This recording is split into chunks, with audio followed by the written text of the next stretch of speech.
So the freaks over at the Pipeline have decided to leak the new upcoming flight model changes that are happening in Star Citizen. This should really come as no surprise to anyone, as those monsters over there are always doing whatever they can do to get attention. They are, after all, living in the attention economy, and in the absence of loving and caring parents and the nuclear family, attention is something that they have always been lacking in their lives, which is probably why they are the way they are. And while it is fun to make fun of those quote-unquote people, that is not what this video is about. It is, in fact, about the flight model changes and Yogi's reaction to the leaks and the changes themselves. Before I begin, though, I think it's worth noting that we are in, what, year 12, 11, 10, I don't know anymore, of this space game's development, and we still do not have a space game flight model. To me, this is completely unacceptable and is akin to having an RTS game and the resource gathering and unit production part of the game just isn't really fleshed out after 10 years. It doesn't make sense and doesn't particularly bode very well for the product. It also does not really instill much confidence in the players when you are this late in development and you still do not have a flight model ironed out. What is my motivation or anybody else's motivation to get into the game and learn how to fly when they're just going to probably change it again? So we are on, what, the 4th, 5th, or maybe even 6th flight model now by this point? It's a little ridiculous. I think a lot of this comes down to the fact that they are focusing on community feedback for testing. I am very much against community feedback for a lot of things, despite the fact that I also provide community feedback. I think that the majority of the Star Citizen player base are completely retarded and out of touch with reality and should probably not be listened to. A quick glance at Spectrum or Reddit should tell you all you need to know about that. I also think developers are getting feedback from the wrong people. They are getting feedback from the die-hard cultists that are still playing this game in its terrible state, and those are not the people you should be listening to. You need to find out why the people who are no longer playing your game or who tried it and just gave up pretty quickly are no longer here. Those are the people you want. The people that are still playing this game are going to play it no matter what. It does not matter what the flight model is or what changes CIG makes. They will always play because they have attached themselves to this game, for better or for worse. But in order for the game to succeed, you have to have the people that either played and quit or tried it and bounced off. That's it. I also find it very peculiar that we should think that testing groups of players have any real interest in the game being a successful product. A lot of times with what is good for a player, especially a die-hard hardcore player, what is good for them is often not good for the product. An example of this would be the amount of people that were against Master Modes when it came out. The people that were against it were often loud and vocal. They were big influencers, YouTubers, major PvPers, and they did not like it because it allowed, in theory, inferior players to have a chance against them and potentially beat them. The goal of the original Master Mode system was to bring more players into the game and be more accessible. Whether it succeeded or not is debatable. I do not think it succeeded. And I do not think it succeeded because Star Citizen is still getting feedback from hardcore PvP players. Those people are the extreme minority of the player base, and the player base is already very small. These are the people that have an excessive amount of time, whether they are unemployed, retired, work from home, or just losers, whatever you want to call it. But they end up having the time to put into an obtuse system, and they also have the time to provide feedback on said obtuse systems and go to the testing and everything else, where your normal human being does not have the time or energy to really dive deep into these things and figure it out. They might not even have the time and energy or even motivation to fully understand what the problems truly are. So they will not be aware of why something is bad even though it is bad. So the feedback that you get ends up being very selfish. It's being provided to you by players who have a vested interest in systems in the game that benefit them directly. That's it. That is completely understandable, because why would they provide you, the company, with feedback that improves your game and increases your player count and increases your profits? Why would they care? You're not signing their paychecks. If anything, they are paying you, the company, to test the product. It's a very, very bizarre system that is set up, and I think that's why we are where we are in Star Citizen, because of that negative feedback loop. And that's not the fault of the players. How could we even begin to hold the players at fault? they're Star Citizen players. And as we all know, Star Citizen players are very stupid and they're out of touch. So the feedback they're going to give is going to inherently be stupid because that's all they're capable of producing is stupid noise.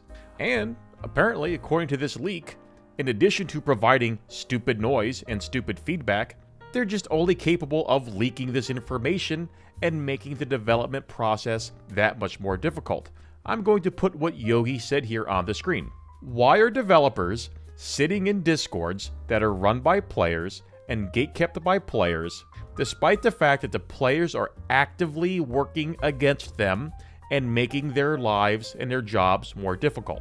Why are the developers still seeking out feedback from these people when these people have proven time and time again that their feedback is bad and does not align with the goals of the product? But I cannot answer that one. It's beyond my scope, and quite frankly, it's beyond all reasonable comprehension. In a perfect world, in my opinion, of course, or what I consider to be a perfect world, all of the testing and feedback would be done internally by employees on payroll, and the questions asked would be, well, one, is this fun? Do you enjoy this? Are you having fun? Would other players have fun with this? And two, do you understand this? Is it accessible? Is it something that you can see yourself being able to learn in a reasonable amount of time and eventually succeed in? If the game is failing to be fun and accessible, the game is failing. I don't think you need an external focus group to test that and figure that out. But anyway, now that that's out of the way, let's talk about a couple of these changes, and I'm going to provide you with my feedback on these leaks. So I'm going to put all of these on screen here. You can pause it and read the leaks if you really want to, but I'm sure you've probably already seen them via the Discord notifications. But I'm only going to talk about the ones that I think are actually important. And the first one is the speed limits are not spherical, they're more egg-shaped. On screen here, I have an image of the egg-shaped pattern that they're using. But the goal here is to make sure that ships are always going fastest forward. It seems to make sense, and I'm overall pretty okay with this, but I could take it or leave it. I don't care too much. But the idea here is to reduce back strafing and things like that. It's okay, right? It's whatever. It doesn't bother me any. But I don't think your average person really knows or understands this, and I think that the back strafing and the left and the right strafing is more of your average player's like instinctual behavior when flying because you're in that 6 degrees of freedom. But whenever you start to limit that freedom, I think things get a bit confusing and convoluted. I'm totally fine with having an egg-shaped pattern. I don't think it's going to make that big of a difference in terms of how people play the game anyway, but it might push it more towards that World War II in space type of feel in combat. And if it makes the flight feel more like atmospheric flight, and people aren't going to like to hear that, but if it makes it feel more atmospheric in space, I think that that would probably be fine for the game, for players understanding it. Because unless they are space game enthusiasts, they're going to be more familiar with a War Thunder style of flight, or even Freelancer or something like that. So this I have a pretty open mind at, but overall, don't care too much. Next one worth discussing is the acceleration jerk, or whatever they call it. That's just acceleration. It's how fast you go from 0 to 100. This one I'm pretty much all about. I've always hated how in Star Citizen, regardless of the flight model, it's always felt like you get to your max speed in any direction very quickly. It feels silly, really. You know, it doesn't feel good. And it's caused a lot of the space fights in the game to sort of turn into strafing matches like you're playing Quake or even the old school Descent games. But this, coupled with the egg-shaped flight model, I think would be interesting to see how it pans out for the game, to see what the combination does and what it really changes. Because right now, I think the dogfighting in the game it's crap. It's been crap. It's always been crap. Anybody who tells you that the dogfighting in this game is really good, they're high off their own supply. Really, they're full of themselves. If the dogfighting was great and the PvP was wonderful, there'd be more people doing Arena Commander. There'd be more people doing active PvP in the PU. When, quite frankly, the dogfighting in this game has always been obtuse and it's always sucked. Always has. If I want a good dogfighting PvP experience, as much as I hate to say it, I'll go load up World War II War Thunder or Early Jets War Thunder with guns only, and I'll get a better experience than Star Citizen. And I don't think that's good. And the final one I want to talk about is how all strafes are becoming symmetrical. So left, right, up, down, they're all the same, except for back strafe. This is also something that in general I am okay with because I think the average user is not going to be looking at the specific strafe speeds of every ship, and they will instinctively and intuitively expect everything to be the same because they're in space. That's why I think flying forward with the egg-shaped pattern makes sense, because you think to yourself, okay, the big engines are in the back, it goes faster forward. I think people would understand that as well. So this combination of things they're doing are things I think are probably okay, and I don't see anything really too terribly bad about it. But I'm also not going to be heartbroken if we don't get this in the game. I want to wrap this up by giving you my opinion on the flight in Star Citizen and the PvP. I do a lot of flight PvP in this game. All my background footage is of me fighting sweaties and Arena Commander and doing all that. I'm far from the best dogfighter in the game, and I definitely don't try to be, but I can certainly hold my own. Definitely not now because I'm way out of practice, but when I'm in practice, I am more than capable of beating some of the best players in the game. Which isn't saying much because the quote-unquote best players in the game are under 100 people. And therein lies the problem. Why are there so few people doing the PvP? The answer is quite simple. It's not fun. That's it, it's not fun. You can find people that are willing to do PvP in the hundreds of thousands in War Thunder. You can find people that are willing to do PvP in a variety of other games, vehicle combat games like World of Tanks, World of Warships, whatever it is. Because the PvP in that game is fun, it's engaging, it's exciting, it's easy to learn, and it's easy to understand, but it takes time to master. Star Citizen has absolutely none of that, and the PvP, especially the dogfighting, is quite crappy. I still think it's very hard to understand. I think it requires far too much time to get into and become competent at, and I think players just would rather go do something else, whether it's play another part of the game or play another game entirely. If you're listening to this still, let me give you an example. When you are about to dogfight somebody in a one-on-one duel, and you are approaching to quote-unquote merge with one another, if that player starts shooting at you, the moment their pip turns green, you know you're going to win that duel. You know that. That is the first sign that there's something wrong with this game. Is that, why is it that a player who is engaging me, the target, when his pip is green means go, and he starts shooting at me.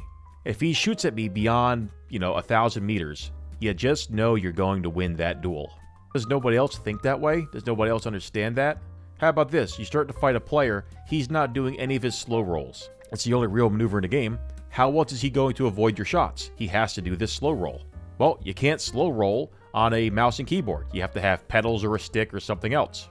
So right off the bat there, you have an entire maneuver set, defensive maneuver set, completely inaccessible to a group of players based on their input. Well, this is a PC game, and most of the people coming into this game, the new customers, the new potential customers, the new potential revenue, are going to be coming into this game as PC game players. They are going to have a mouse and a keyboard. They are not going to have sticks. They are not going to have pedals. They are not going to have any of the peripherals. This game puts an excessive demand and requirement on peripherals, which would be fine if this was a solely spaceship-based PvP combat game. But it is not. It is touting itself as an MMO. It is going to attract MMO players. It is touting itself as a combined arms MMO, MMO FPS. It's going to attract those sorts of players. The overwhelming majority of new people coming into your game are going to be on mouse and keyboard. Mouse and keyboard needs to be the default best input for the game, period. That's it. You don't want to hear that, but that is one of the other barriers of entry and another reason why I don't like playing on this game. People will say, oh, well, you're doing fine on mouse and keyboard. Yeah, it's really hard. It's absolutely hard to do it on mouse and keyboard. They might also say, oh, well, some of the best players are actually mouse and keyboard. And they will leave out the part that they have pedals or Tobii eye tracker or maybe one stick, who knows, right? They leave out all the other parts because they try to gaslight the, again, as we established, stupid Star Citizen community into thinking that mouse and keyboard is the best input when, as we all know, every one of the big YouTubers and streamers and all them guys out there, they have at least one peripheral, don't they? Funny that. These are just a few examples of why the flight in the PvP in Star Citizen just sucks and is not fun. I've had more fun flying in War Thunder than I've ever had flying in Star Citizen, and I think that's a shame. I think that Star Citizen should be the premier flight game. That doesn't mean that it needs to be more complicated or sophisticated. No, not at all. It needs to be more intuitive, and it needs to be more understandable, and it needs to be more fun. The entire game just needs to be more fun. And in addition to being more fun, it just needs to be more new player friendly. Thank you for watching. Leave a comment.